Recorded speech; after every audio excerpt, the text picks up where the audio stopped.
ಇತ್ತೀಚಿನ ದಿನದಲ್ಲಿ ಹೈವೇನಲ್ಲಿ ಸ್ಕ್ಯಾಮ್ಗಳು ಜಾಸ್ತಿ ಆಗ್ತಿದಾವೆ. ನೀವು ಹೈವೇನಲ್ಲಿ ಟ್ರಾವೆಲ್ ಮಾಡ್ಬೇಕಾದ್ರೆ ಒಂದು ಪರ್ಟಿಕ್ಯುಲರ್ ಟೋಲ್ ಪ್ಲಾಜಾ ನಲ್ಲಿ ಪ್ರೆಸೆಂಟ್ ಆಗಿ ನಮ್ಮ ಸ್ಕ್ಯಾನರ್ ವರ್ಕ್ ಆಗ್ತಿಲ್ಲ, ನೀವು ಕ್ಯಾಶ್ ರೂಪದಲ್ಲೂ ಕೂಡ ಟೋಲ್ ಫೀಸ್ ನ ಕಟ್ಟಬಹುದು ಅಂತ ಹೇಳ್ತಾರೆ.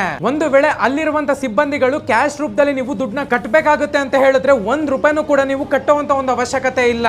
According to NAHI rule 2018 GR notification ಪ್ರಕಾರ ಪ್ರತಿ ಒಂದು ಟೋಲ್ ಪ್ಲಾಜಾ ಹತ್ರನೂ ಕೂಡ ಫಾಸ್ಟ್ ಟ್ಯಾಗ್ ನ ರೀಡ್ ಮಾಡುವಂತ ಸರಿಯಾಗಿರುವಂತ ಇನ್ಫ್ರಾಸ್ಟ್ರಕ್ಚರ್ ನ ಅವರು ಮೇಂಟೈನ್ ಮಾಡಬೇಕಾಗತ್ತೆ. ಆ ತರ ಅವರು ಮೇಂಟೈನ್ ಮಾಡ್ಲಿಲ್ಲ, ನಿಮ್ಮ ಹತ್ರ ಕ್ಯಾಶ್ ಇಸ್ಕೊಂತಿದ್ದಾರೆ ಅಂದ್ರೆ ₹1 ಕೂಡ ಕಟ್ಟುವಂತ ಒಂದು ಅವಶ್ಯಕತೆ ಇಲ್ಲ. ಇದು ನಾನ್ ಹೇಳ್ತಿರುವಂತದಲ್ಲ, ಸೆಂಟ್ರಲ್ ಗೌರ್ಮೆಂಟ್ ಗೆ ಸಂಬಂಧಪಟ್ಟಿರುವಂತ NAHI ಅವರೇನೆ ಹೇಳ್ತಿದ್ದಾರೆ. ಒಂದು ವೇಳೆ ಟೋಲ್ ನಲ್ಲಿ ನಿಮ್ಮ ಹತ್ರ ಜಗಳ ಆಡ್ತಿದ್ದಾರೆ ಅಂದ್ರೆ ನೀವೇನ್ ಜಗಳ ಆಡಕ್ ಹೋಗ್ಬೇಡಿ, ಸಿಂಪಲ್ ಆಗಿ 1033 ಗೆ ನೀವು ಕಾಲ್ ಮಾಡ್ಬೇಕಾಗತ್ತೆ. ವಿತಿನ್ 1 ಮಿನಿಟ್ ಅಲ್ಲಿ ಅವ್ರಿಗೆ ಕಾಲ್ ಬರುತ್ತೆ, ಅವರೇ ನಿಮಗೆ ಸಾರಿ ಕೇಳಿ ಮುಂದೆ ಕಳಿಸ್ತಾರೆ. ಕೇವಲ ಕಂಪ್ಲೇಂಟ್ ಕೊಡಕ್ಕೆ 1033 ಯೂಸ್ ಆಗಲ್ಲ. ಆಂಬುಲೆನ್ಸ್ ನೀಡಿತ್ತು ಹೈವೇನಲ್ಲಿ ಅಂತ ಹೇಳೋದಾದ್ರೆ ಈ ಒಂದು ನಮಗೆ